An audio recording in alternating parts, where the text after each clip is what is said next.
That's a cool vibe. I like that. First of all, we're fans of Motorhead, period. Yeah.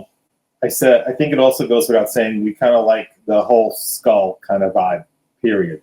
And we were like, what do we do? What do we, we were all coming up with names. So it was like, let's just throw words together at first.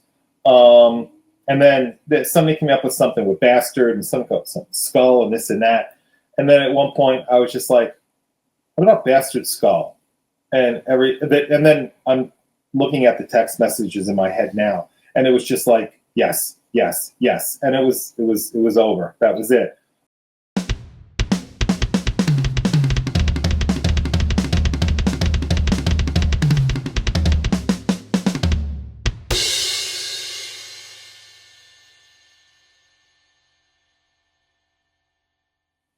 Hey everyone, welcome back to the All Music Matters on That podcast. I'm your host, Brian.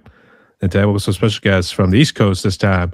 Welcome our boys, John and George from the band Bastard Skull. How y'all doing today? All right, what's going on, Brian? What's going on, everybody? Brian? Not too bad. We still do the hordes, or are we able to do fist or the claw, that sort of stuff? We do the claw. Had to do it like that. There you go. The gnarly in that. So yeah. You know what? I actually agree with Paul Mazurkowitz. It's almost like I'm so used to actually doing this, to be honest, right there too. And I feel like the whole fist and the claw is actually more about power, that sort of stuff. So. Yeah, I think I'm old school. I mean, it's like it stems from Dio and all. It's like it's right there. It's like, well, it's two, Yeah, right. So, but the claw, the grapefruit, call it whatever you want. Yes, the mighty power. I thought his was more like this way, or at least when he was like facing the stage, doing that way. So, but I thought his was more the happy symbolic than it was about heavy metal, that sort of stuff. So, all right. But outside of that, what you boys been up to recently? Well, we were just going over some new material this morning, so we just wrapped that up. So we're really excited about working on a new album, and it's odd to say that when this album is still coming out and has some releases. So, but we're ready to go for another album already. Yep. That's good to hear. And which part of the East Coast are you boys hailing from? We are in New Jersey. You in Newark? Yeah, right by Newark. Yeah, we're in Bayonne, so we're minutes from New York City. Singer's in Staten Island, right over the bridge. We're here in Bayonne, and which is right across from Newark. Yeah, we're all close.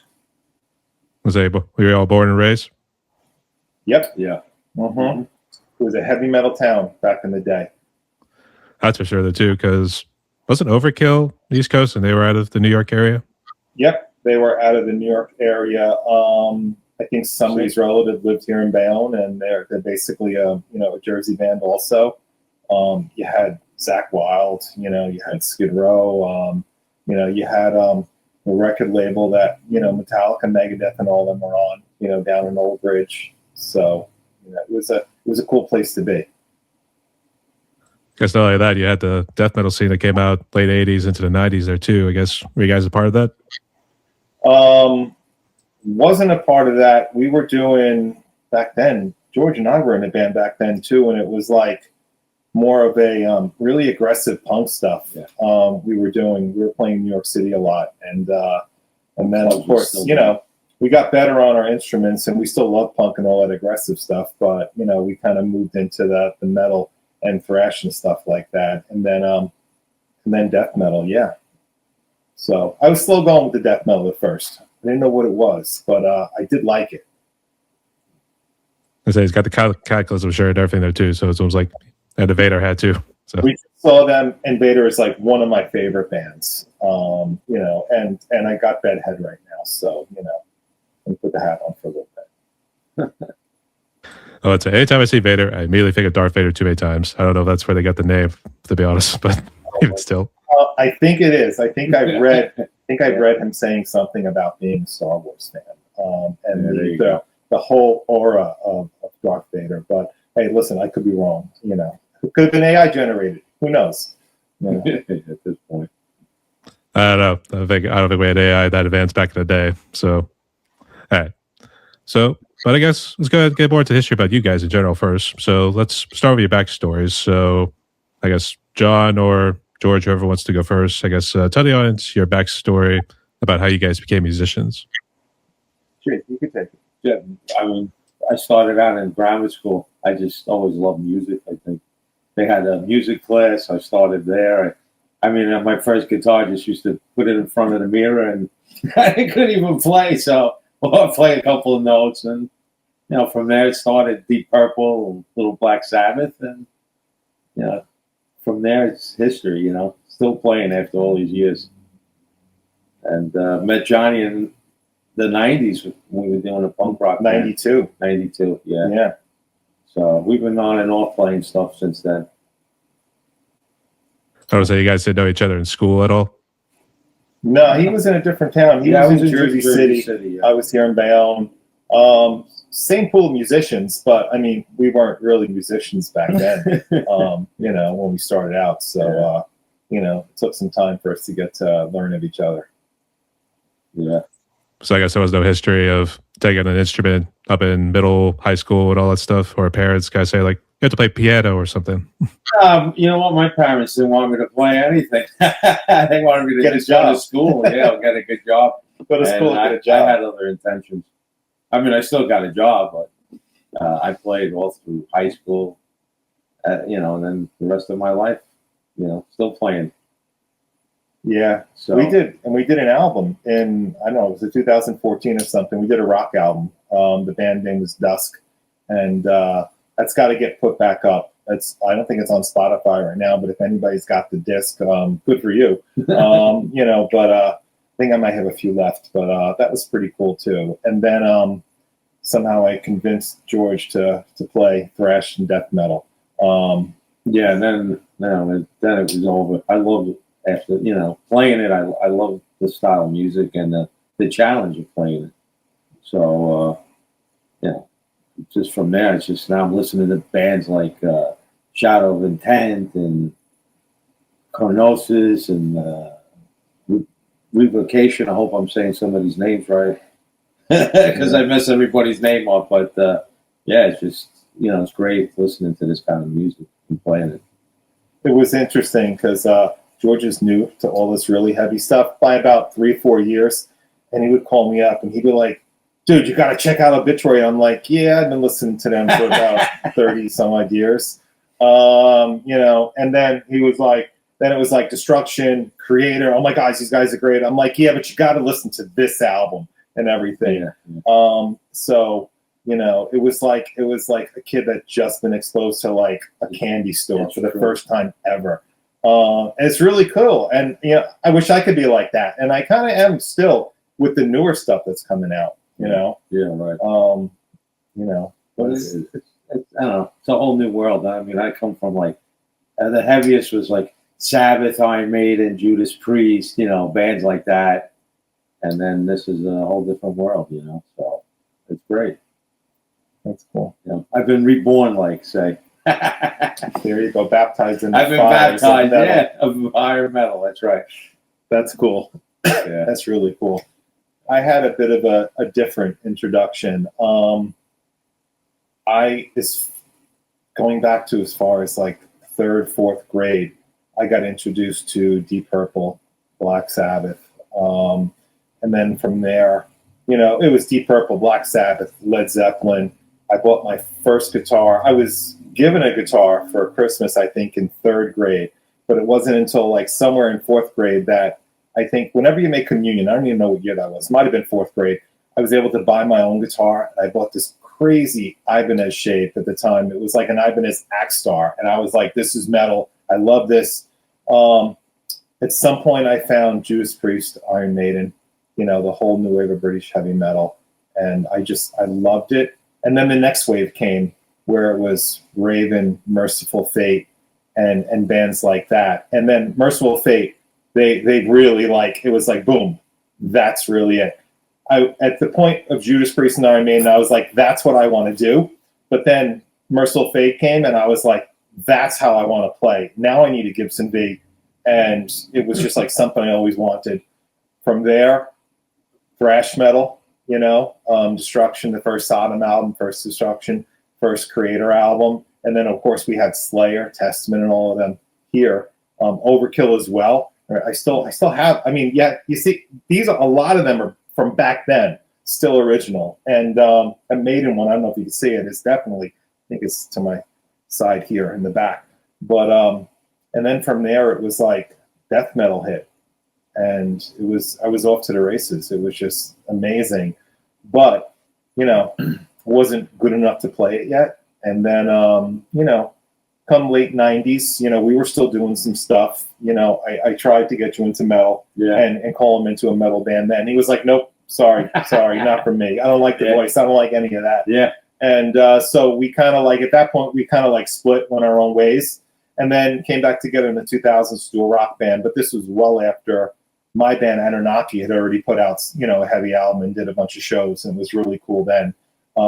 Actually, the drummer, who was in Blood Feast also, when we revised that, you know, he's from Pittsburgh, you know, not far from where you are. And, you know, from there, it was the early makings of where we are today, turning into, you know, Bastard Skull years later. And, but in grammar school, I played clarinet. That was my, like, first introduction to music. And I took that as far as high school. I tried like signing up for jazz, and I think I made it like one or two class. I think I made it one class. I went to the second one because I didn't know what I was supposed to do yet. And then after that, they had to come after me for the book, and they were like, you know, you disappeared. We need the textbook back. It just wasn't my thing. I was like, nah, man, fuck this music theory shit. Just give me my guitar and leave me alone. That's all I want to do. You know, so you know, that was that. So I was the rebel kid back in the day. So yeah, that'll do. Unfortunately, I'm still a rebel today, and it bites me in the ass. But you know, I'm okay with that. But today, I'm loving a lot of the newer stuff out. You know, not even really new at this point, but new to a lot still is Revocation. I love the guitar work on that. We just saw Synestia. You know, Lorna Shore. My son turned me on to that stuff, and I was like, this is awesome stuff, you know. And I'm coming from more of a technical standpoint, so when I start to hear those breakdowns, I'm like, yeah, but that's only one note a lot. But you know, but I love the singing in that, and I love in Synestia and his other band also. What is that? Dethroned, you know, or you know, something Emperor or something like that. You know, I love the guitar work. I love the classical work he's adding into that stuff, the guitar player. So, you know, it's always something new. Yeah. So I think you guys did give a little bit of history about obviously how you guys met, but I guess what was the whole history with Bastard Skull? Was it strictly mainly you two that kind of started with it? Actually, it came together in 24 hours. Yeah, it was quick. Yeah. So I was talking to the bass player of Blood Feast. He was, you know, well, I guess let's just do that story, I guess. Yeah. I was going to the Merciful Fate show in Brooklyn. I think this is published somewhere already, but went to the Merciful Fate show in Brooklyn. My intent was to see Merciful Fate, period. You know, I'm in the lobby and I ran into the bass player of Blood Feast, Tom Lorenzo, and he said to me, you know, I'm not in Blood Feast anymore. I think the exact words were like, they kicked me out, but you know, basically he's not in Blood Feast anymore.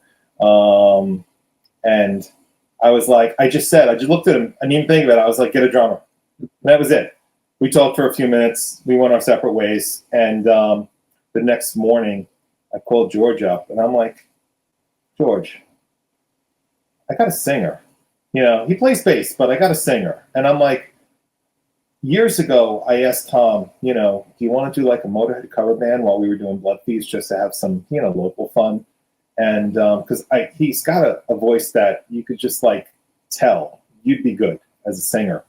And before I even went to Tom and approached him, I was like, George, you go with this, you know?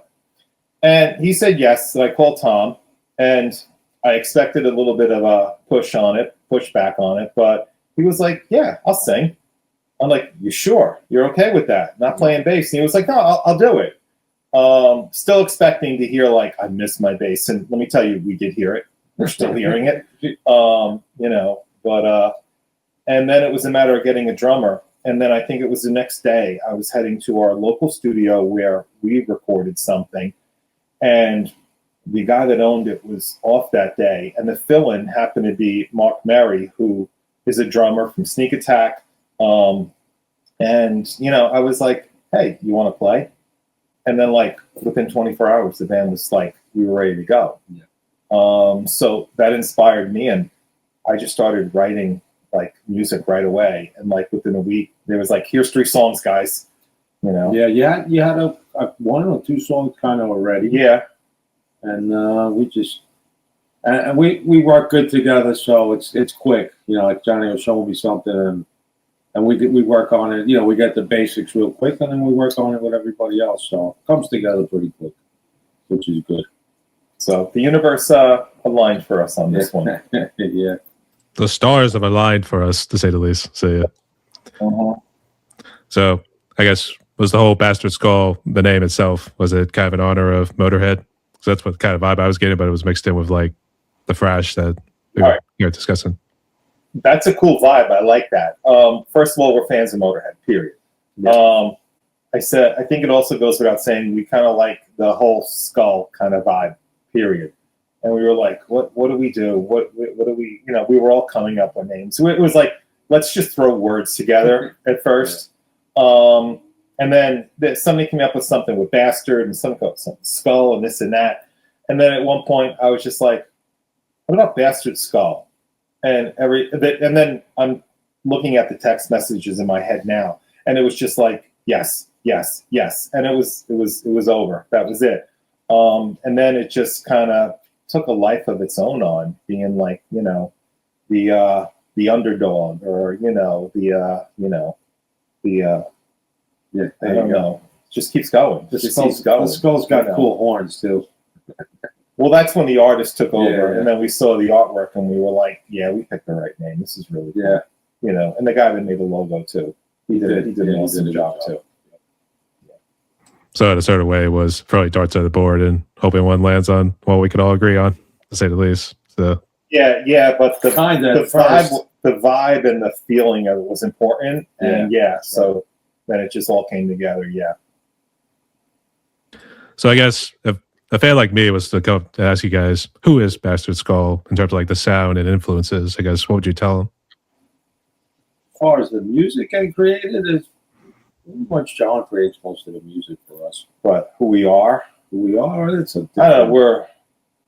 it's ripping thrash. It's got some aggressive elements of hardcore and maybe even some punk edge in there. I don't know about punk music itself, but has that attitude to it.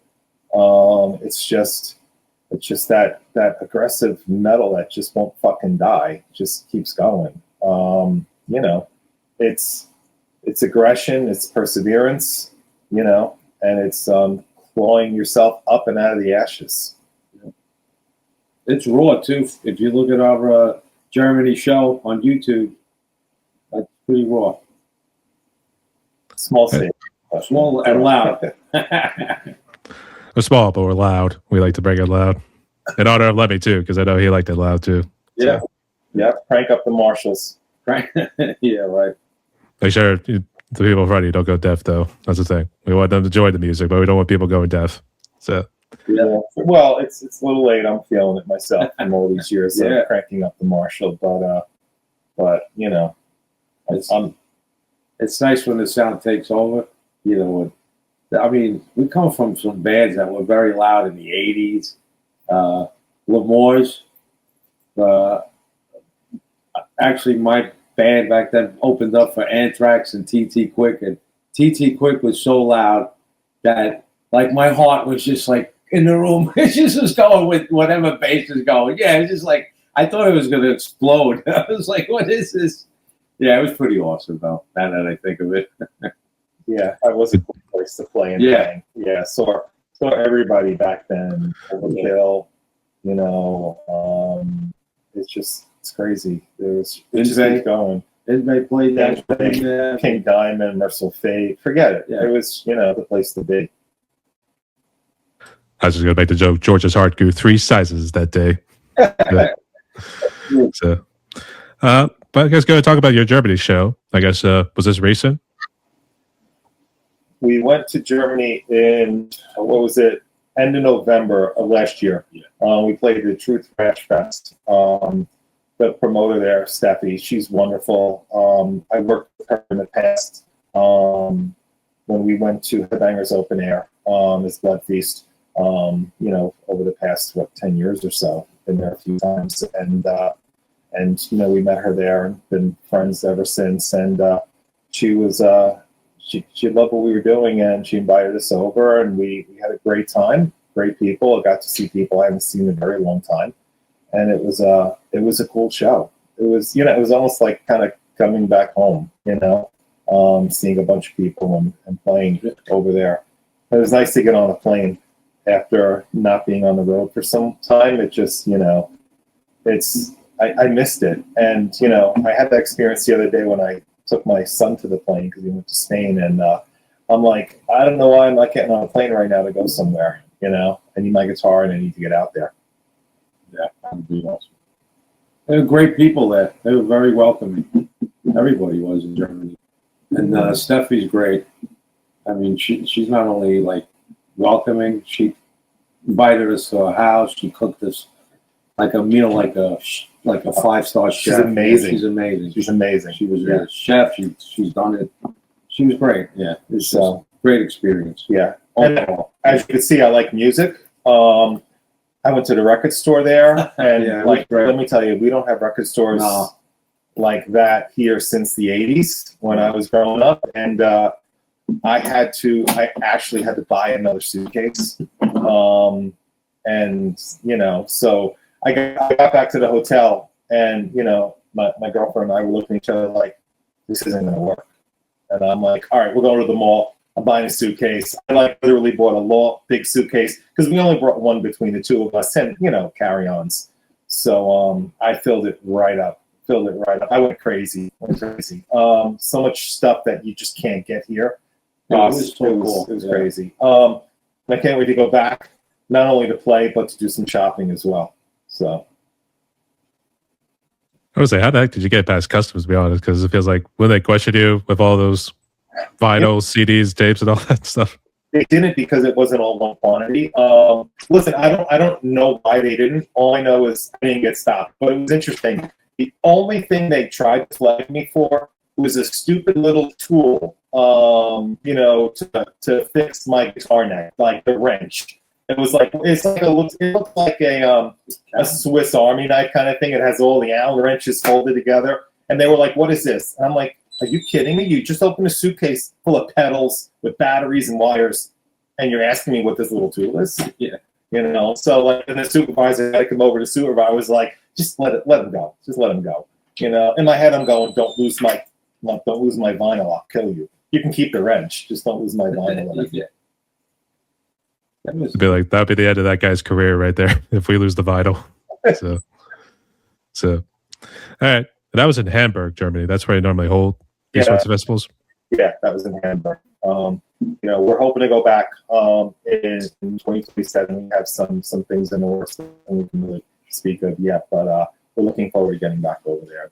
You know, we're looking forward to getting anywhere and playing out in front of everybody and meeting people. But that one's close to one of us. That's good to hear. So great job there, boys. So maybe this could actually be a 2-in-1 sort of question here, but I guess it's more so with the challenges you guys face these days being a part of Bastard Skull. So I guess first off, what challenges do you feel like you face these days being musicians in this band? Well, I guess money and time. It takes so much time to do something. You know, you want to do things quicker, and it just seems like you can't. You know, just the way things are. You know, things are not cheap. We rehearse regularly. We work on stuff all the time. We're always trying to do the next thing. You know, whether it's to promote this CD or we might be working on some vinyl. But it all takes time and money. So that's the hard part for me. You know, the delay of things. You know. I would say definitely the money part, because John over there spending your pity bank on vinyl when you were in Hamburg. So. Yeah. Well, I mean, don't forget, it's like, you know, 40 years in the making behind me. But yeah, you know, I left a pretty penny in Hamburg, and I spent some money there too. I'm not just saving up the plane ticket anymore. Now it's the record stores. Yeah. The challenges that I face are, one, I guess this is not a really problem, but challenge still is when I'm noodling on the couch on the guitar, I can crank out tunes left and right, and these guys are like, "Can you slow down? Can you slow down?" We have to learn this one, and I'm like, "All right, I got an album already. Let's go, guys. Let's get in the studio. Let's start working on this stuff." And generally, we're pretty fast, but getting the lyrics going and getting the vocals in, that takes a little more time. But in general, music, George will get it the same night. Dan, the drummer, will nail it the same night. Within like 2 or 3 practices of playing it a few times, it's like, all right, this is ready to go. All right, where's the vocals? Oh, okay, all right. So, we'll get them into. And before you know it, we're like 5 songs in, or, at this point, 10 songs in. And we're still working on some of the lyrics and stuff like that. But it's okay. Money's always a challenge. We're lucky to have a really good record label that's been doing a lot of promoting, and they're taking care of the CDs and a lot of that stuff. So we're really excited about Wormhole Death and working with them. So definitely, horns up to Wormhole Death. I think time's the biggest challenge. We all still have to work, and fund everything we do, and then find time to do it, and do it in a way where we don't also take so much time away from, family and other stuff like that. So, because you can burn out when you're trying to do it all. Yeah. So, I guess currently, outside of the whole trip to Germany, I guess, do you guys normally stick around the state of Jersey and sneak on over to New York every now and again? We have Radio Armageddon coming up, and that's a big 3-day fest that is happening in September. Really excited about that. We have War Massacre and so many really cool bands. Yeah, I can't wait to play that. And and it's gonna be good to see the guys in Blood Feast again. It's been a while since I've seen Chris and them. So it's going to be a lot of fun. As far as the local, we did Dingbats here in Jersey.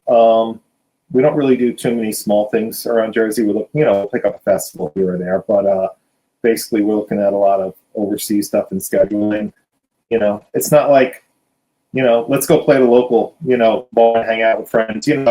It's got to be something where we can have T-shirts for and have our merch ready to go and put on a good show. Rather than the sake of let's go play guys really quick.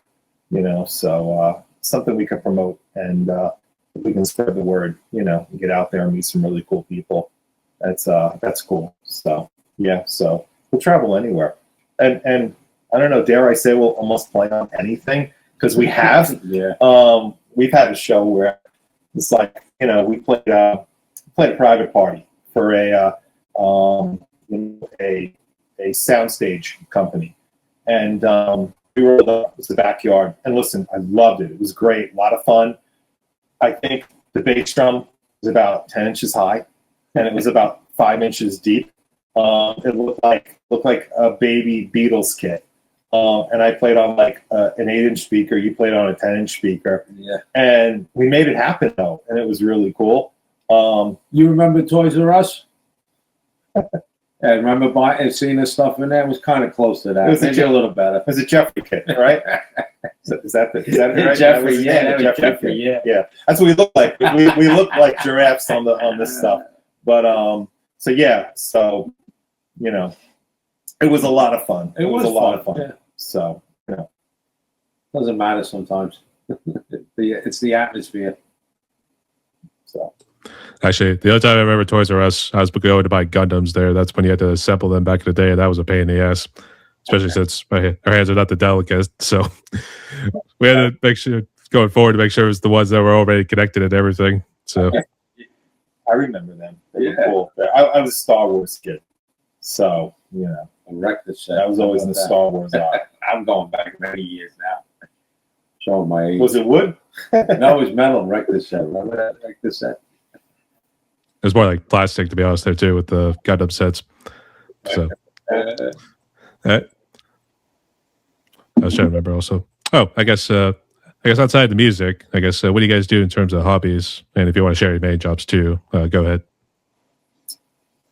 Well, I have my own contracting business, and my hobbies music, and I have a motorcycle. I ride down with a bunch of guys. That's fun. That's about it. And I have a family, so that takes all my time. And your house. And my house, yeah. Takes up I have time, a house. It's always fixing up there, so never ends. Never ends for me, it feels like. Especially when you can repair stuff. You know, and people always asking me, can you do this? Can you fix this? Can you fix that?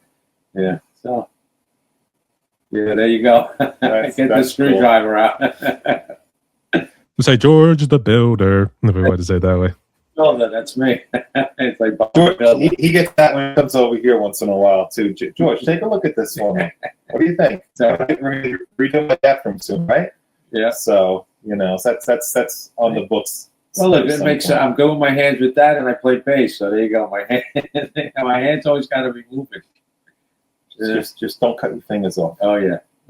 So that's good. So what do I do for a hobby? Well, I mean, if I'm not working, I'm listening to music or playing music, or doing family, things that I need to do. But I love playing. I just love playing and listening to music all the time. I also have I got an old Corvette I love working on and getting out and driving around. It's an old 72. So it's really exciting and hot as hell in the summer. But it's okay. I'll take it out when the sun goes down a little bit, because the roof is never on it, unless it's in the garage. Well, yeah. So that's cool. But aside from work, I work in higher education. I'm lucky to have a decent job there. It's helped me to pay my music bills, and keep everything else going, keep the family happy. But my hobby and the administration of like keeping the band going and writing stuff, that's like intertwined big time. When I'm not on the clock for work, I'm thinking, what's the next step for the band, or what are we doing? George and I are talking, or we're talking almost every day. And it's like, some of it's like, let's think about this, let's think about that. And some stuff is, we have some ideas here and there, and some of them just turn out to be a big conversation that goes nowhere, but it's like, we're always thinking, what do you want to work on next?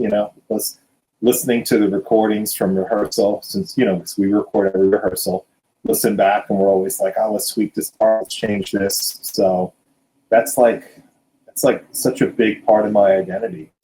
It's just, I can't stop. You said higher education. Are you a teacher? I do teach, but I'm also an admin. So, the admin is basically the stable job on that, where, I don't have to worry about teaching. But if I was teaching, I would have the entire summers off, and that would be a whole nother story. But yeah, so maybe I should get back into just teaching only, so I can get away from the summer. My son does that, and he's like in Spain all summer, and I'm like, all right, that's a nice guy, Yeah, I'll be here working.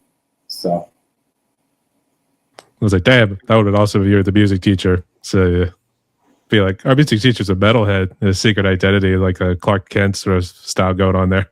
It's funny. I had students in my class. They would go most of the semester, and then there was particularly these two students in one of my classes, and they came in. The semester was like nearing the end, and they were like, "I'm going to ask you something." I didn't see it coming at all, because they weren't long haired, or they never wore metal shirts or anything. I really didn't see it coming, and they were like, they pulled out like the Anunnaki CD, and like, is this you? They were like, dude, my uncle saw you open up for Immortal back in BB King's, and he gave me this CD to bring into the class, if it's you, and I was like, oh, that's cool. And sometimes stuff like that would happen. They were like, yo, you're into metal, and I love when the students test you. They're like, yeah, show me, what do you like, what do you listen to? And then the conversation starts, and it's like, yeah, I could shut you down. Let's go. But they teach me a thing or two with some of the newer stuff. It's pretty cool. So, Always something to learn. my son kind of gets it now too. He's like, they're like, you listen to metal? He's like, yeah, I listen. They're like, what do you listen to? And he's like, Lorna Shore, Synestia, and stuff like that. And they're like, oh, really? And they're like, oh, well, we listen to like Obituary. He's like, yeah, Cannibal Corpse and Slayer, Merciful Fate, and all of that too, right? And they're like, whoa, And then he's like, yeah, now check out my dad's band, And so he gets to play like rock star teacher once in a while. It's pretty cool. Good. All right, that's all cool right there. I guess let's go ahead and jump into the topic of gear. So I guess, what do you guys use for this project? And if you want to fill in the other members, what they use, if you know, go ahead. Yeah, totally, man. I love that gear. Go ahead. My bass gear is Dark Glass, 900 B2 micro head, and 2 cabinets, 4 10s in each cabinet. Killer head because it's got compression, EQ. It's got a distortion built in. And if you see a lot of the bands, they're using this head because of the sound. It just has such a clean but distorted. Like, it's not like a distorted pedal for the guitar. It's for the bass, and it just sounds off the charts for me. And my bass is a Fender Precision, like 67 replica, I would say. That's just, I love it. It's just. I don't think I had a bass with active pickups, and for me, I know most players like to use that in this music, which I do see some using the precision basses too. But for me, it's passive. I just love what comes out of it. So that's my deal. Whatever I think precision bass, I go straight to accept. With Peter playing, especially on the. That Balls to the Wall album were like, just killer, Fast to the Shark and stuff like that, or even before that stuff. But, love that stuff. But keep it up. Keep it up. Don't change that bass. I'm not. So, I'm Marshall. I've been playing Marshalls since like as long as I can remember. Got my first Marshall back in the 80s, and I still have a lot of them. I actually have too many Marshalls. If we were down in the studio, we'd have Marshalls behind us, just like you had mine. Marshall heads. I used a Marshall 800, old 800 from the 80s in the studio to record this album. That, just a little bit of an overdrive pedal in front of it. Vintage Marshall cabinets as well from back then. And on the Bastard Skull album, I used my custom shop, Moser Custom Shops, I should say. And, they were built by Neil Moser and his crew. I don't know if you know the history behind him. He designed the BC Rich Bitch. So that's him. I got serial number, 5 and a few others. And to record the EP, I just got delivery of, my latest custom shop bitch from him. And it's just killer. It's a nice mahogany and koa. Looks exactly like Dave Mustaine's when he was early on in Megadeth and Metallica. Looks just like that. And it's, that's what I recorded the album with right there. Killer. Aside from those, which I love, I'm a big Gibson Les Paul, person, on some of the stuff now, it's, Les Paul, but I also have Jackson. I have Jackson V's. I have a few USA Jackson V's. So those are my 3, guitars that I gravitate to. But, they never let me down, and they're awesome. But I got to tell you, the V's, it's so much easier to travel with a Les Paul. Fits in the case, I have wheels on it, but you start getting bigger cases and the prices go up the roof, crazy when you try to get on a plane with a V. So, Okay. and then I'm paranoid as hell. I mean, I'm always paranoid regardless of what the gear is, but, but the V and the Moser Custom Shop, AKA Bitch, I feel most comfortable on them. It's like an extension of my body, And then from there, it's just an overdrive pedal and a wah. That's it. I'll tell you about that guitar your bitch in that case there too. So especially the way we say custom bitch there too. I'll try to order it in there too, but it's like, geez. That guy was a little too tipsy to be honest there too. So all right. That's all cool. So this one can kind of delve into COVID right here too, but I guess here, let's phrase it like this here too. How bad was the COVID for you guys on a personal, family level, and then tell the audience what you were doing music-wise at the time? I don't know if Pastor Skull was doing anything. We weren't together then. Right after it. It was still in the aftermath where it was like, you know, where do you go? What do you do? Everybody was still trying to learn how to be social again and stuff. So, you know, that was really formed, you know, within the year after, you know, people started going back in. But I don't even think we started going back in. I think there's still a lot of working from home going on then. It was that transition period. You know, on a personal note, you know, I lost family members with that, you know, so it was rough. It was rough. You know, I lost my sister. I lost, you know, her husband, you know, right, one after the other, you know, and, you know, lost some other family members. So it was, you know, it was definitely a rough time.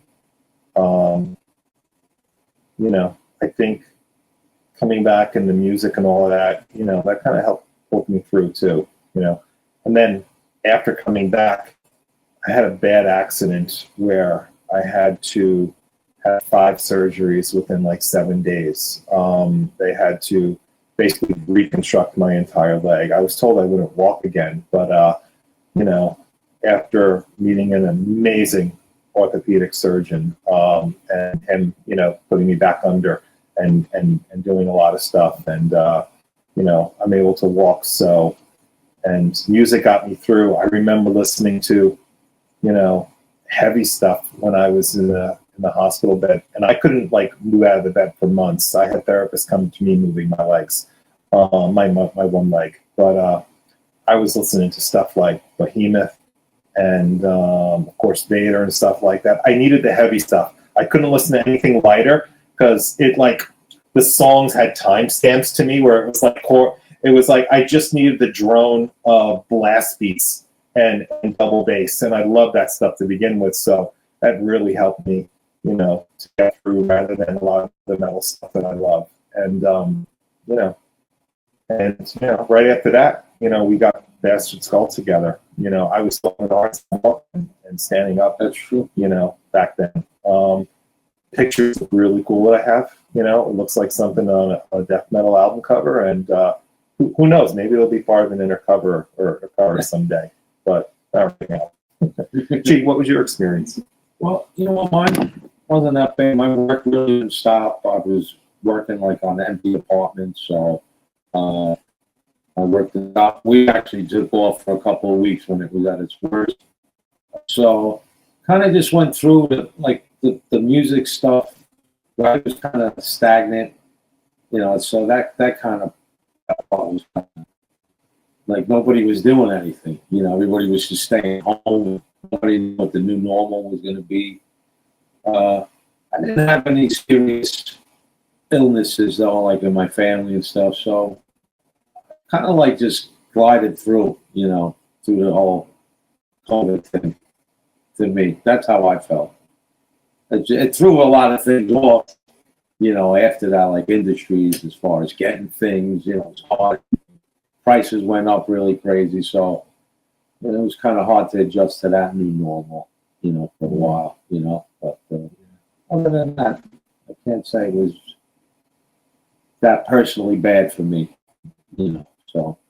So one highlight, I just remember one highlight I had was Destruction did an online show. Like I think it was like New Year's Day. Yeah, people tell me. And it was pretty surreal. So, you know, my father, you know, I take care of him. He's in his 90s. He has just turned 91 on New Year's Day. You know, so it's like a New Year's baby. And it was pretty cool that, you know, there were shout outs going in the chat from people all over the world. And then there was a comment made by some of the guys in instruction how cool it was for the oldest fan watching, So it was pretty surreal to see, and get happy birthday wishes all over the world. Probably had no idea what was going on, but would have been happy if he was able to really understand it. But that was pretty surreal, sharing that moment with him, and he's still going. He's still doing great. So, Bless him. Give the horns out there too. So good to hear about that. So, but on a serious note, sorry for any losses. You guys lost along the way there too. So appreciate it. Yep. Same. We salute you. That whole deal. So, all right. So this one still kind of delves into COVID, but it's more so like the music scene. It's in around your neck of the woods, especially considering New York became such a hotspot for all sorts of metal.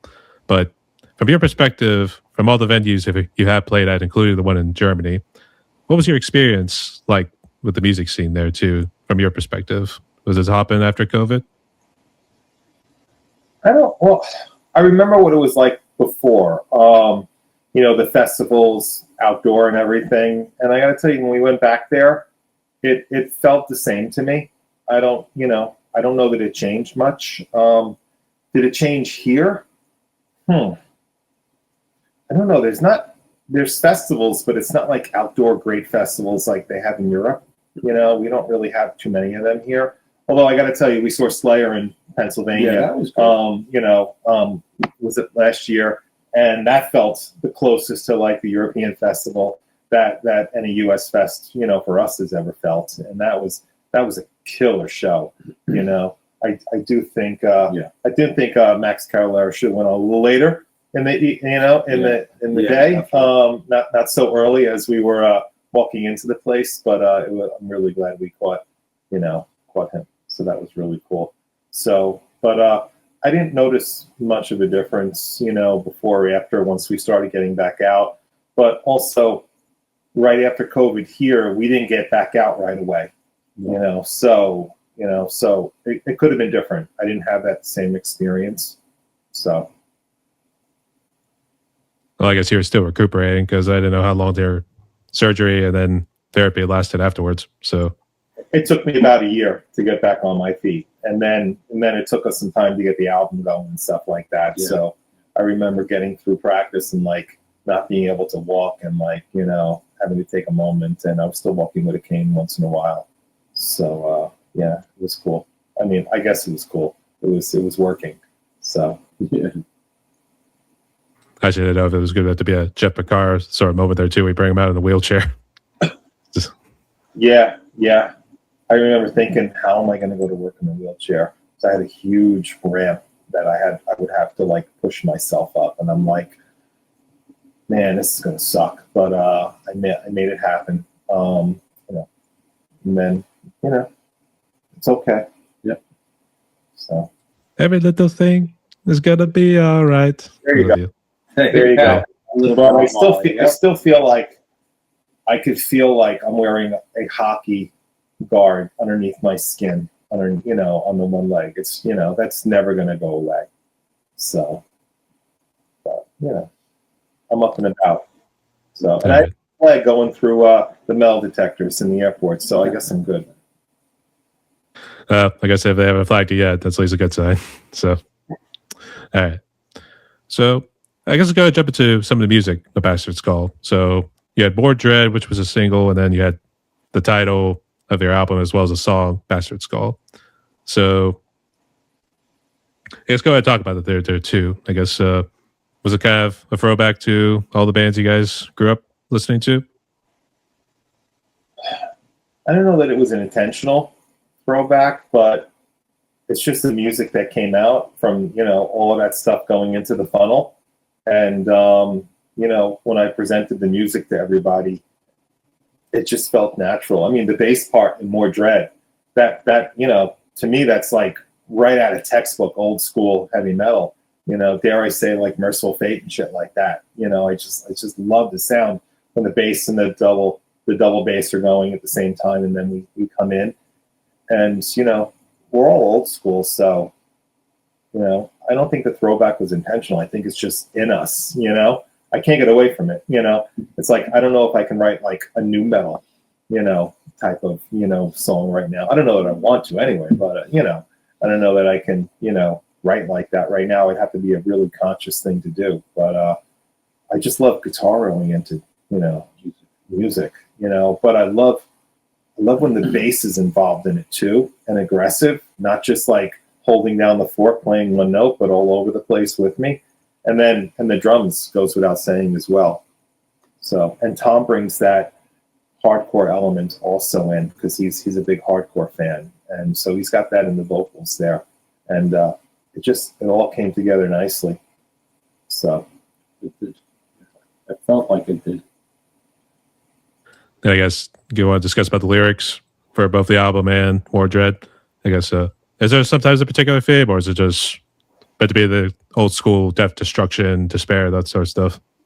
Well, again, I think this wasn't intentional. Right. Tom, our Tom, the singer, wrote most of the lyrics. I helped out here and there. I think I did the chorus. I think I did Beyond the Fray, the "Don't fuck with me" line, because I'm like, I just want to see everybody singing that, and I think it's really cool. And when people want to just shout, "Don't fuck with me." So and there was another line I wrote somewhere else where I don't remember right now, but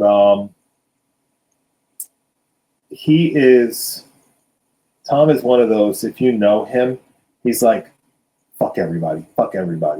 Just everybody gets on my nerves today. He is if the last song on the EP, which is, or the bonus if you have the disc, is Raw Nerve, he is a raw nerve.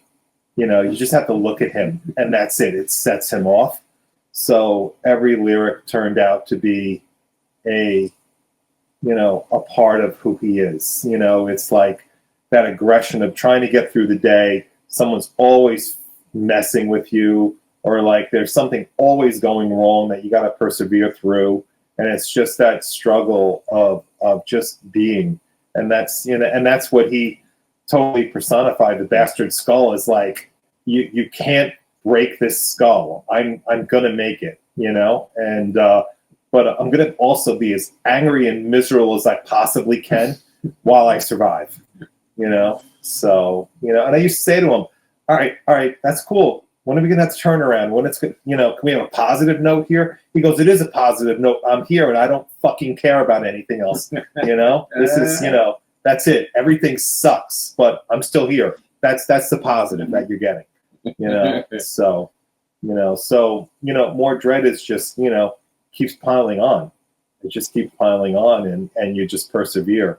And Beyond the Fray, that's one of those, here's the border. I'm right over the border. Don't pull me into this because I will, freak out, So, and Bastard Skull, that's that perseverance, I think he said he wrote some of those lyrics prior to being in the band.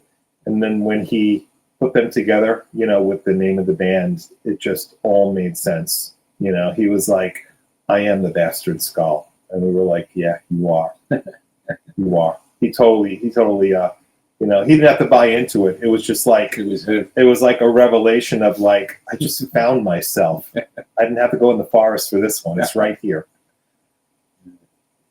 Actually, I thought instead Raw Nerve, it should have been War Nerve, to go back to the Pantera from Good Start and Treadkill, the second song there.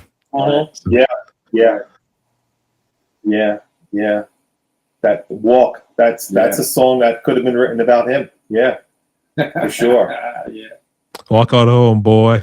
Yeah. Well, So I always got a kick out of the last line there too, but he always saying it pretty low. You almost don't hear it till you have to listen closely to it. all right. So, all right. So I guess you guys want to maybe do a little promo with the new material you got coming out. What'd you say, September, or is that just the shows in September? Yeah. So the Bastard Skull album comes out in Japan on August 31st. Real excited about that. And comes out for the rest of the world on CD on, I think it is July 31st. So that's going to start getting promoted and go through the distributors on the 31st of July.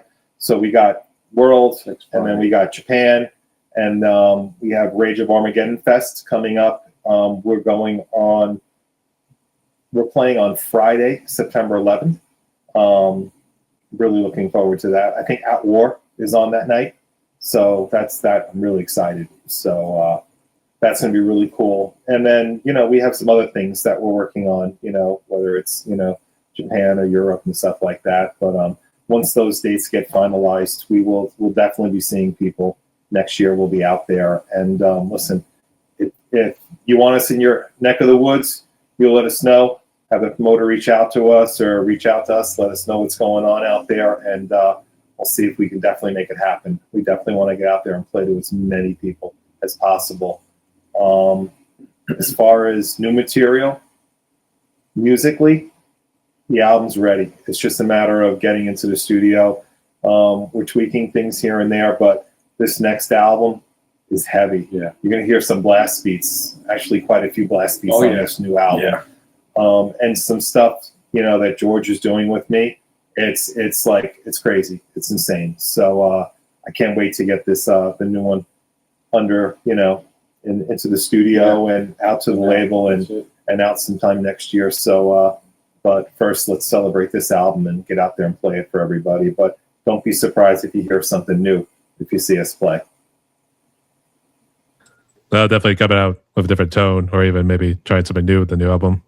People would say it at least stops you from being a one-trick pony in that case. Yeah. So, when it comes to that, I love bands for who they are, and sometimes when they change, I'm like, but as long as it's cool and it's heavy, I'm down with that. For us, this was the next, it was logical progression. We just got heavier, and our drummer, he's really good at blast beats, and he wasn't with us on the first album.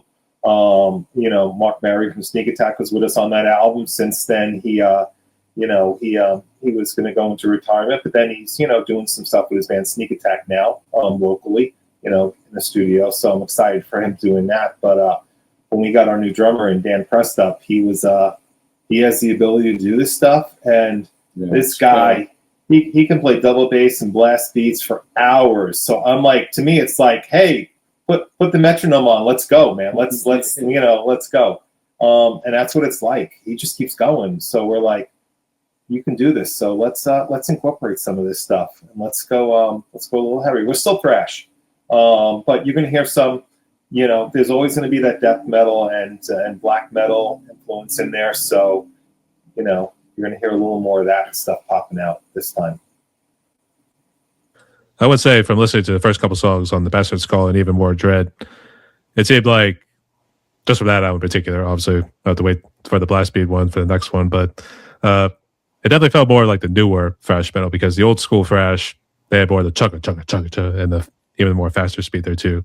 Not saying it is fast, but this one, the drums is more like standard in this case there too, or even like playing what they normally would. Yeah. So for me, they're like mid-tempo thrash. Nothing wrong with that, but very riff oriented on the guitar, rather than just complete speed picking and stuff like that. So we're still going to have a lot of riffs, but now we got some faster beats below them. Yeah. And then we also got some chugging, whether it's speed, like black metalish or dredgy stuff like death metal, and you may even, I think we got a quick power metal kind of like lead thing going on behind it, going on behind the lead here and there, which is it's pretty cool. So whether you think it's power metal or not, we just sometimes we name parts, how it makes us feel, and we're like, that power metal part, so it may not even be power metal, but to me it sounds like a gamma ray Halloweenish kind of vibe for a few seconds in that tune. So so we're excited to share that. But this is definitely going to be a heavier album.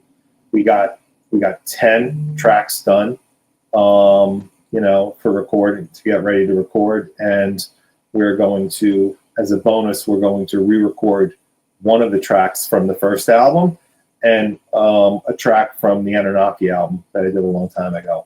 We're going to bring it into the fold. So, they're going to be a little faster than they were originally. I'll just give you a brief review. It was definitely a killer album there. So good work there, boys. Awesome. Thank you. All right. But if you were to come to Pittsburgh, I guess, how would it work in terms of logistics and trying to just get the venue? Is it just a promoter has to reach out to you? First of all, I would love to go to Pittsburgh. I definitely love that town. I've been there. Yeah, if there's a promoter and they have something going on, whether they're putting a festival together or I want to get us on the bill, hopefully you'll be able to draw some fans out there. Of course, we'll promote it, but definitely get in touch with us and we'll work out logistics and all of that. It's just, I like to say it's just a drive, but it's a long drive. It's like the longest state to drive through, right? Or something like that. It's like 6 hours from my door to Pittsburgh, I think, something like that. But I would love to be there. We'll jump in the truck and we'll head that way. Definitely Pittsburgh. I don't know. I remember West Virginia was pretty much a hell of a trip just to try to get south to Georgia. That took forever, but I think even my dad told me drive through the panhandle of Texas took like 3 or 4 hours. So my son, one of my sons lives in Tennessee, and he's like Pennsylvania, and then the Virginia. He's like that's like it feels like the longest. And he's like, when you get to Virginia, you got to slow down because you will get a ticket when you get to West Virginia. So I didn't know that was a thing until I started. I drove that way, and I'm like, oh, all right, now I see it. Let me slow down. So that's a good thing of their son. So all right, let's make sure. Oh, about the artwork there too, and I guess whoever did the production for the first album there too, we'll give some shout outs. But I guess who did the artwork and who did production for your first album, and I guess the person who did production, are they going to be returning for the second one? So yeah, we had Luciferium Graphics do the artwork for the first album. It was amazing working with him, and we're going to reach out to him, and he's going to be working on the artwork for the second album. So you will see a development of the skull, whether it's a full body character or something similar. We're going to further develop that. And as far as production wise goes, we're deciding where to record this. We have 2 options in place, whether it's the same one we did. First of all, Mike Sabatini from Attacker, we went to his studio, Band Mother Recording, and he did an amazing job. Absolute amazing job. And our drummer is also familiar with another studio, run by this guy, Ben, and the name slips me right now, but we're considering that as well. He has more experience working on bands that, have more drum triggers and do blast beats and stuff like that. Because it's really hard to record, blast beat on snare and keep that, consistent in the mix. So, and he's worked with the drummer before with his band Everdawn. So we're considering where to go there. As far as mastering goes, the first album was mastered by Alan Duchess. He's done so many great bands. He's done Obituary. Awesome. He's done Suffocation. But he's also recorded Aerosmith, and he's done the Ramones, and he's the list goes on and on and on. And he was such an amazing person to work with and learn from too in the process. I worked with him before in Anunnaki, and we have another guy that we may consider also.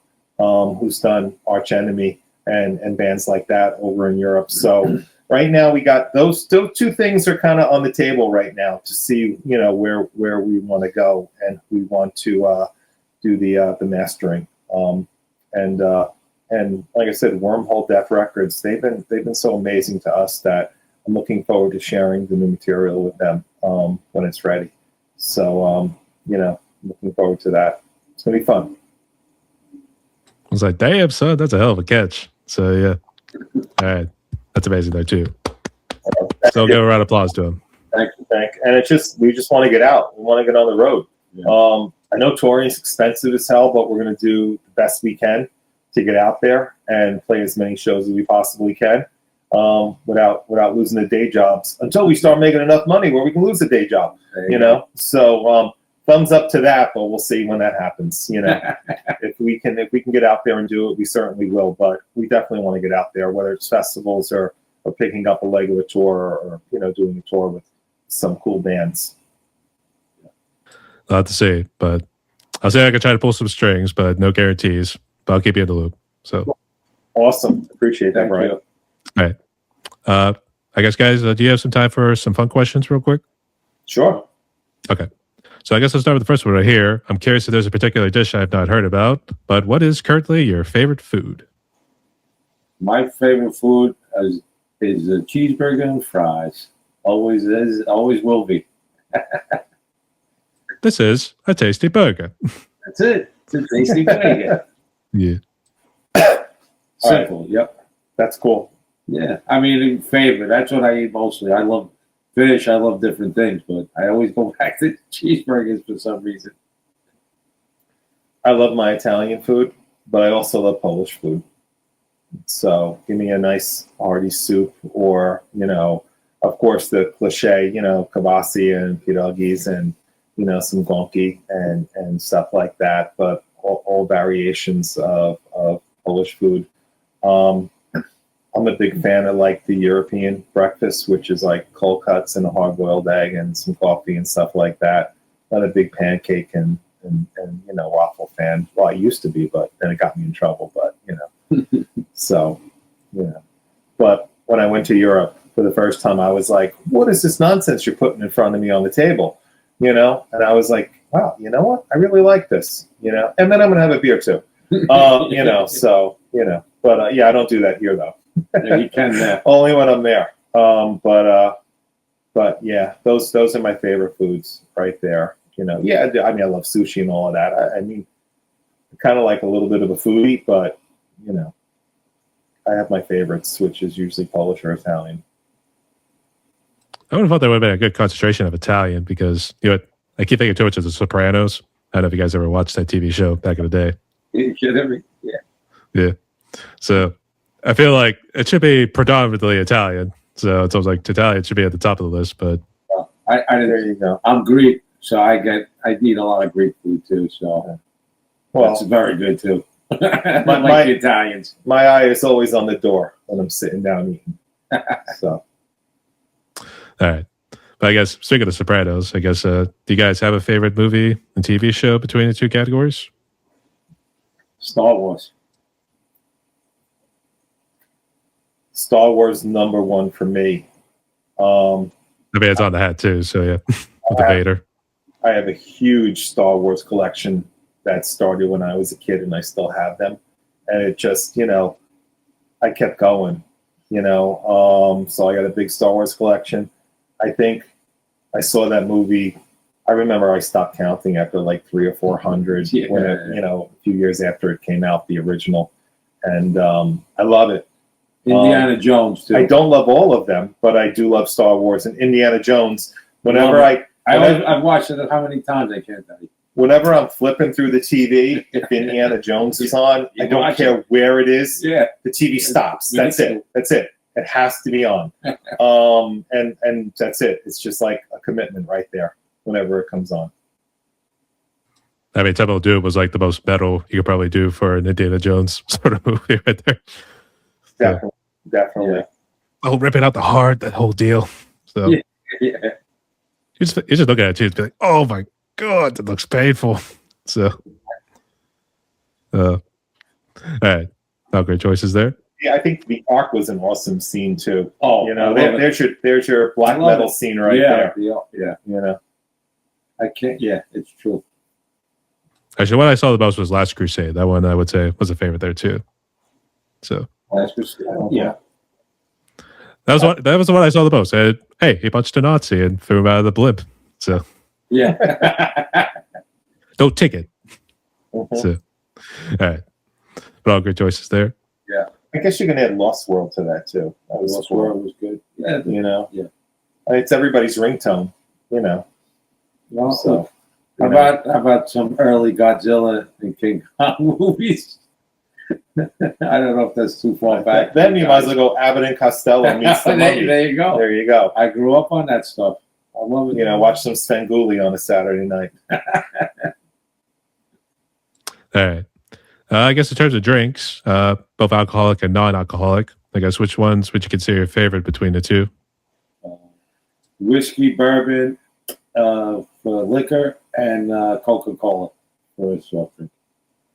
All right, non-alcoholic water, coffee. That's basically it. I love my coffee. But then I got to stop because I'm bouncing all over the place and writing fast music, you know? So, Keep drinking. Guitar's on fire, man. So at least I think it sounds like it's on fire until I listen back. And then as far as alcohol goes, I love my Warsteiner beer, German beer. You know, I like Estrella. I like some beer from Spain. Love that. So those two are my favorite. But you know, Hofbrauhaus and a bunch of other German. I mean, I could just laundry list all the German beer. It doesn't matter. It's just all great. Yeah, it depends on what I'm in the mood for. Whether it's a little stronger, you know, a little sweet, you know, or stuff like that. So When we went to Germany, the hotel had a vending machine, $2 beers. yeah, not soda, a vending Beer. machine for beer.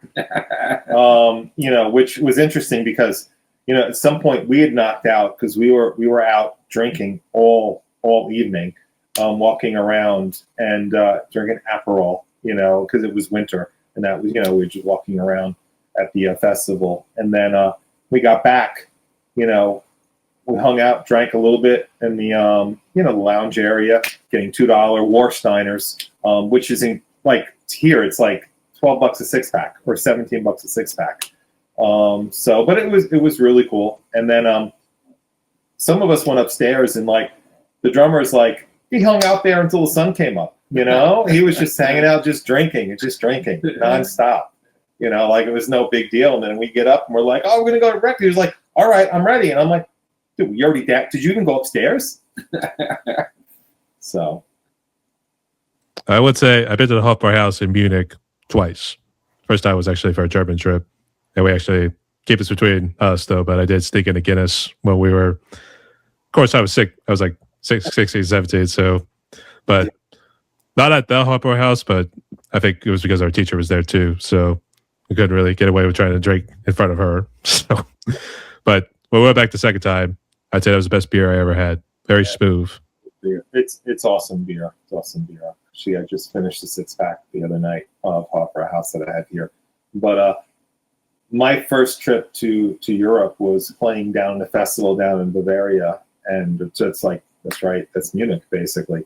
And yeah, it was interesting. We had a refrigerator in our tent behind the stage, and you know, every time I would be like, oh, we only got a few beers left, there was a refrigerator truck right next to it that they would just get more, you know, beer and bring it in. It was just crazy. I think I have a picture of that with all the beer we drank. It was, you know, it was dangerous, but it was a lot of fun. I'm not sad. I had a good time. So yeah. There we go. That's it. All right. And for lots of fun questions, who have you been listening to for music, whether they're mainstream and independent artists? Well, I think I said before, lately I've been listening to Shadow of Intent, Chronosis, Revocation. Those have been like, and the Lex Legion. Lex Legion, yeah, pretty good. Yeah. Andy LaRocca. Yeah. He just retired from King Diamond. I He's heard out that, now. you That know. you just said. So He's got a new guitar player, King Diamond. Gus is in it now. Gus something. Mm-hmm. Is he He's Greek? going to be great. Yeah, he's Greek. Oh, he is? Greek. Yeah. So There you go. I got something in common. Maybe they'll put us on the leg of that tour over here. there you go. I don't know if he's retired from King Diamond. I wonder if I don't know if he's going to tour anymore. If that's the case, but you know, I think he would want a break. To be honest, to be totally honest, I think he would do the break after that. he just wants to stay local now. Yeah. So he's one of my idols. That's for sure. So sad to hear that he's not new with King Diamond, but really appreciative of everything he's done. Yeah. With King Diamond. Great. And on his own too. Yeah. With the other bands. Yeah. So that's really exciting. What have I been listening to? Pretty much a lot of the same stuff. Right now I'm going through, I'm always going through and love them, but I'm recycling back through and listening to been binging on Obituary the past day or two. I love them. And I hear they're opening for Megadeth 2 coming up. So I'm really excited for those guys. there's a band that I got turned on to not too long ago. It's Summoning the Lich. Really good stuff. Synestia, love them. Lorna Shore. What else? Revocation. I binged on them. Finally found my last vinyl that I needed from them. So that was exciting. What else? Black Dahlia Murder. They were always on rotation. Went back and revisited. It's been a while since I listened to them too. And like Skeleton Witch, it's just like hearing that just pure like, Gibson V and Marshall sound that they had such a cool sound. It was so raw, but it was so moving. So that, and once in a while I'll throw some of my old favorites on, from my guitar gods, and I'm a big George Lynch fan. So he's been doing a lot of marketing on Facebook lately. So I've been getting in the mood and listening to some of that older stuff. If I can get past the vocals, on some of the older Dokken stuff. But as far as guitar wise, I love some of his stuff. More his Lynch Mob stuff and the later stuff. Yeah. But I'm all over the place. Got the new Behemoth, and of course, I had my Cataclysm shirt on. We just saw them with 6 Feet Under. So that was a good show. I could turn on a dime and binge on a band. So ask me this question tomorrow, and the answers are probably going to be a little different. It's normally how it goes, especially when you keep finding new music here and there too. So, all right, but we still go back to the old school. We still represent. All right, it's always be there. It's always going to be there. Yep. Regardless. And then some of the new stuff will become the new old school at some point. Yeah. Classic metal. Oh, geez. They were like, oh my God, we're old. That whole deal.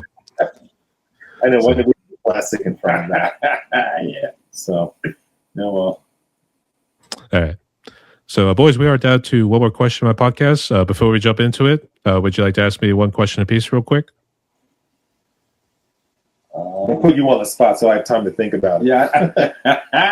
It was a pleasure to meet you. What do you do? I mean, what do you do for a living? This is what you do? Or? Surprisingly, I'm an accountant. Oh. So that's one thing. Cool. But I also, You have love a it? head. I would say it's a fun job. I would say I definitely like the place I work at there too. People are real nice and they'll keep you well fed, to be honest. So I mean, like, you'll never starve. You're into music. You're into what you're doing. I guess that's why you do this extra thing, obviously, right? Well, this was technically a hobby in the beginning because COVID at least gave me too much free time because we weren't really going out doing a whole lot. Good for you. No, that's good. Very good. That's cool. It's nice to be able to have, some stability so you can, do your hobbies and take care. And it's important to have them. You're going to sit around after work and just watch TV all the time. That's not good either. Well, I don't know. What's wrong with sitting around watching TV once in a while? No, I do it, yeah, but I'm saying all the time that people don't have hobbies is my point. Some people they work, they come home, and that's it. If that's what works for them. Yeah, I guess. I do drums. I do a lot of metal drumming, and I'm a part of 2 studio groups. We just put music together and just kind of release it for the world to hear. Nice. That's cool. All right, so shameless plug. Names, give us something to look into. Anything on Spotify or anything like that? You mean like bands I've been kind of like interviewing recently? No, that you played in or anything like that. So here's my question. As far as music, what are your influences and, what do you play and can we hear it anywhere? So for the bands, the 2 I'm currently in is called Demiurge and there's Nocturnal Monarch. So each one kind of varies a little bit because Demiurge falls back on the old school with Incantation. Nice. Because my guitar player, he was kind of into the sludge and that sort of doom metal. So, nice. But he actually has started to get a little Dying Fetus into like this new material that he's trying to put together. So not as complex, but at least somewhat of an influence. Love Dying Fetus. Love Dying Fetus. Love Incantation. I remember when we turned George on to Dying Fetus, and it was like talk to me after. I'm like, I've never seen you get into a concert so much when we saw them. We saw them. Yeah, he was like, play was awesome. He just, singing and playing like he's just flying. I love it. Yeah, love Dying Fetus. I would say War of Attrition was the one that got me into it, but I love Destroy the Opposition is my personal favorite album. Yeah. Okay. So there's the bands, and then Nocturnal Monarch. We kind of infused a little bit of the Morbid Angel sort of sound with Immolation. So there's a little bit of speed and some blast beating there too. So, but I do drums, and I mainly do a lot of drum covers. And recently, I've kind of, when I set my sights on an album, for instance, because I used to just do random songs from just an album. Now I tend to like do the whole album with like one song a piece for each drum cover. So this year was Immolation's Failures for Gods. Wow. Deicide's Scars with Crucifix, Morbid Angels, Altars of Madness, and I'm wrapping up Dark Angels, Darkness Descends this year. Wow. All right, so what I'm hearing is you're one kick-ass drummer. I mean, I do use one foot most of the time, and then whenever it requires double foot, I'll use it. But if it's blast beat, most of the time I'm doing the Pete Sandoval 1 foot. Wow, that's cool. That's really cool. That's well. It gets me the exercise, the cardio, that sort of stuff.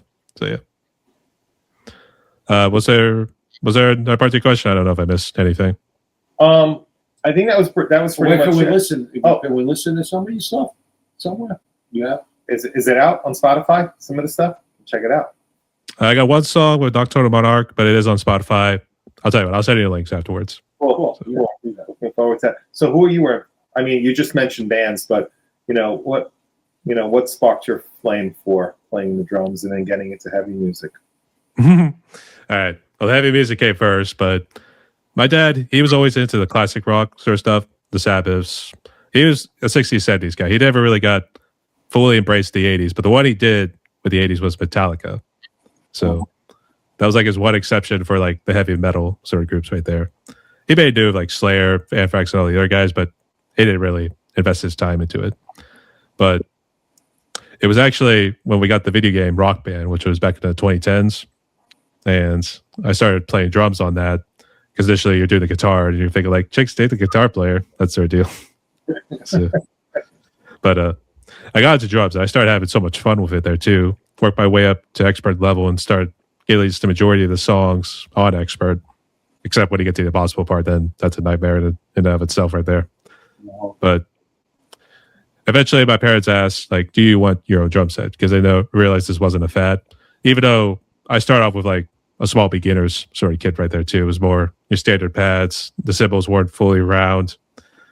And there wasn't really a kick drum. It's just like a pedal. You just press it down and it just made a kick drum sound. So, yeah. But after they realized that wasn't a fad, they actually bumped me up a little bit to a TD-25K. I've been rolling with Roland ever since, and now I have a Roland VAD 706. Nice. That's cool. Wow. But I don't know what it really was that got me more into the metal, to be honest. But I think I just started having so much fun with it, and even just maybe even play just Pantera and some of this stuff, and then get into Napalm Death and those other guys. It was almost like, nice. I think I can do this. So yeah. That's cool. That's cool. So when did the knocks on the door start coming? When people realized you can play this and people need drummers? Well, I got up to just one right now, but actually, the Demiurge one started because I had interviewed my guitar player. His name's TJ Garcia, and I'll give a shout out right here. He's at Way at the Bridge. Go check out his music there too. It's on all the streaming platforms. Cool. I had asked him if he, wanted to, and actually, the first time I started doing, I actually did vocals on that work too. But the first time I did death metal vocals, another friend of mine, he's part of his band Storm Kingdom. He had 3 songs that he had the guitars, he had everything written down. He just didn't have vocals. So I kind of pounced on that, and that was the first time doing that there too. So I would say not the greatest, but I had fun. So, but Nocturnal Monarch was my idea, and I just asked my guitar player Graham. He's out of Vegas, but because he had a good amount of history too on the West Coast there with his previous band Plague Lord, and it didn't get like fully big like what you saw a lot of West Coast bands got into, but he had a presence, and he knew a good amount of people there too. So I think he stayed in touch with some of them too. So that's kind of how that band started. That's cool. That's really cool. It's so cool when you have a family that that can nurture you and be like, listen, you want to go next level with this? Let's, we'll support you. Let's pick up a new set. Yeah. That's how my family was. My father, he's old school Polish, and he would say, every time you graduate, you're graduating this year, we'll get something. But to him, graduating was just going from one grade to the next. It wasn't like high school grad. It was just like, oh, you're going to 5th grade. All right, when let's graduate 4th grade. I'll take you to get something. And for me, the first thing was like, I want a guitar, and then it was like, at some point, there was like too many guitar players, not enough bass players. And I was like, all right, give me a bass. And then next year I got an amp, and I was off to the races, doing shows, playing bass for a while, but still loving guitar. And then at some point I was like, I'm going back to guitar. And that's when basically I stopped playing bass right before we got George in our old punk band back then in '92. So, so that was that. But that's a really cool story, Brian. And it also reminds me of, we have the Rockstar, the drum set in the basement. I keep kicking it around. I finally brought it back into my son's room, and I'm like, it cannot be in my back room anymore. Here, leave it in your room. I got tired of kicking it around, and I picked it up, and of course the things don't clamp together anymore. So the drums came off, the stands fell, and the pedals falling everywhere. I'm like, it's got to get out of this room. So yeah. But we used to play that all the time. I was horrible at it. I was like, they used to yell at me, how can you play guitar and be horrible at this? I'm like, I don't know. I did have 5 notes. I have a whole entire fretboard right here, buddy. So yeah, I know where that is, but I don't know what they're doing in terms of the colors and all that stuff. Guitar. So, show me what you got now. Yeah. Next I know, he's doing Carry On Wayward Son on guitar, but he can't do it on the rock band guitar. So, all right. Yeah, the same. No. Just to make sure I didn't miss anything. Oh, I am actually planning on, hopefully next month, to actually open up my Fiverr page so I can take up session drumming, so I can help out when I can. So that's cool. That's really cool. Awesome. All right. Was that everything, or was there anything else before we jump into the last question? I think that's it. All right. So if there's nothing else, here's how I'll phrase the last question. So, given the amount of negativity that you have been seeing going on in the world these days through the news, social media, and maybe even word of mouth, these days people can obviously get pretty down pretty easily, given the amount of negativity that you've seen. So, as a message of hope for musicians and people out there, both that you meet in person and even maybe on social media as well, what would be your message of hope for musicians and people out there so that they can move forward with their lives? We talk about this all the time. Yeah. I think it was just this morning we had this conversation. So, and what do you think? I think people just should do what is really in their hearts, and stop looking at so much news all the time, and people are busy looking at their phones all day. Like, find some activity besides your phone and looking at the news and dealing with all the things that are out there today that taking you away from really what matters. And what matters is what's in your heart. You like to play drums, you like to draw, you like to play guitar. Occupy your mind with all that stuff. There's too much stuff going on to dwell on all this negativity. And then you're not going to be drawn into it as much. That's how I feel. You stay away from it and do things that make you feel good. And that's what's going to happen. Good things will happen to you that way. That's how I feel. That's cool. That's cool. I would say stay away from people that bring you down. If someone's negative. Number one. I think as a musician, we often learn too late that we've wasted many years with someone who is very negative when we could have been in a more positive situation, actually doing things. But there are times we let a friendship really get to us where we keep hanging on and thinking the person's going to change or we're going to be able to do this. And then before you know it, you've wasted so much time. You can still maintain that friendship, but stay away from the negativity and find positive people to do things with. And then you're off to the races, and you're going to have a really good time doing it. Easier said than done, but basically do that and stay positive yourself and just overcome things. It's interesting. I was sitting on the porch yesterday, and my neighbor passed with her daughter, and I talked to them once in a while, but we never really had a music conversation. And her daughter is into theater, and she's a singer, and I didn't know all of the details of it other than just that. So she showed us some of what she's been working on, and I was blown away by her voice. And she's doing it. She's going to auditions. She's doing all of this amazing stuff. And she got it. She's like, I can't let any negativity stop me from moving forward. There are going to be distractions, and there are going to be detractors. I got to overcome and move on. And that's the way to do it. Stay positive, move on, create your life, and don't let nobody else tell you what you can or can't do. And likewise, don't try to fix people and think you're going to change them, because you'll waste a lot of time and energy. Just do your thing, do it well, and surround yourself by good people or with good people. That's for sure. They had spoke like a bunch of true prodigies. So. A lot of experience behind that. There you go. I say the beard kind of gives away in terms of experience there. So yeah. So yeah. All right. But thank you guys so much for sharing it right there. It really does mean a lot. So, all right. So John and George, we have reached into my podcast right here. We talked a little over an hour and 30-some minutes, but I guess before we close out, who do you want to give some shout outs to? Wow, we have so many people. I'll keep it short. One, for myself, I definitely want to thank George, Tom, Mark, our previous drummer, our new drummer, Dan, all for being just amazing people and really pulling this together, helping the stars to align, and getting this out. And, the same is going to happen as we move forward.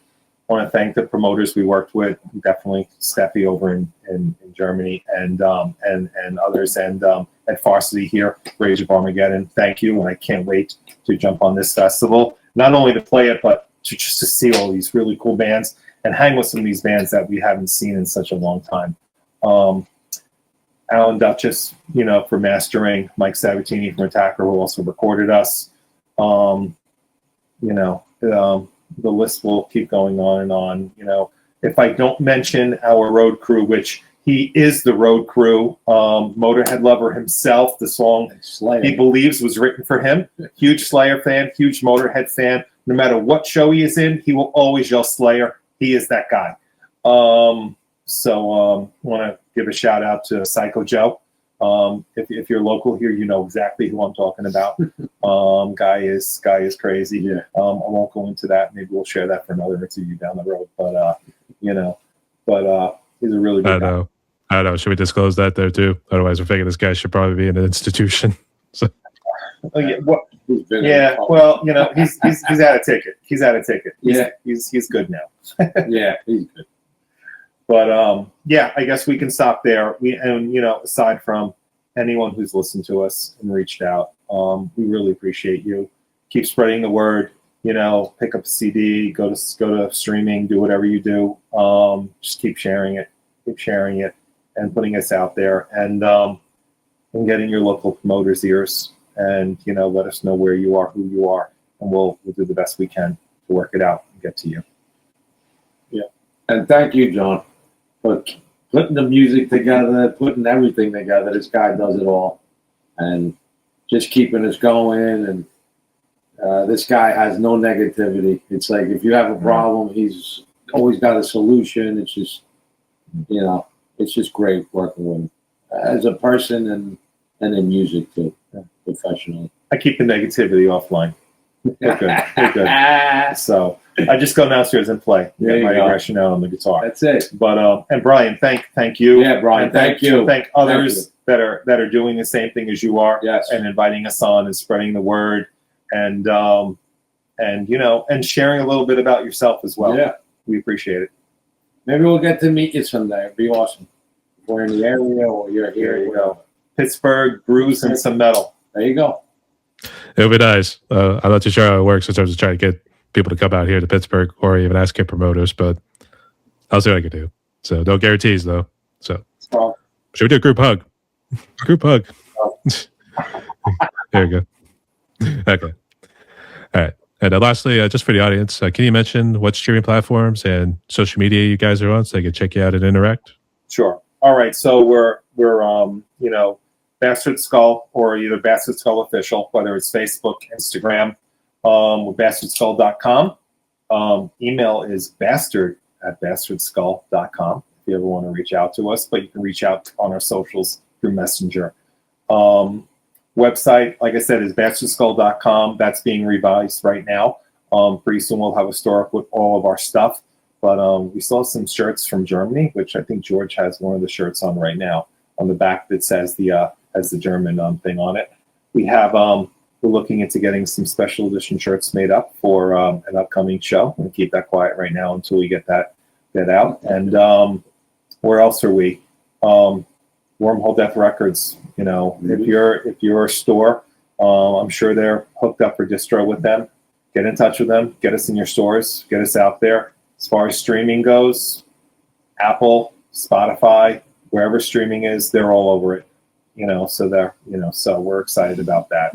I think they go through Sony Orchard for all the online stuff. So we're definitely out there all over the world with that. So check us out and hit us up. All right, sounds good. So I just close out like this real quick.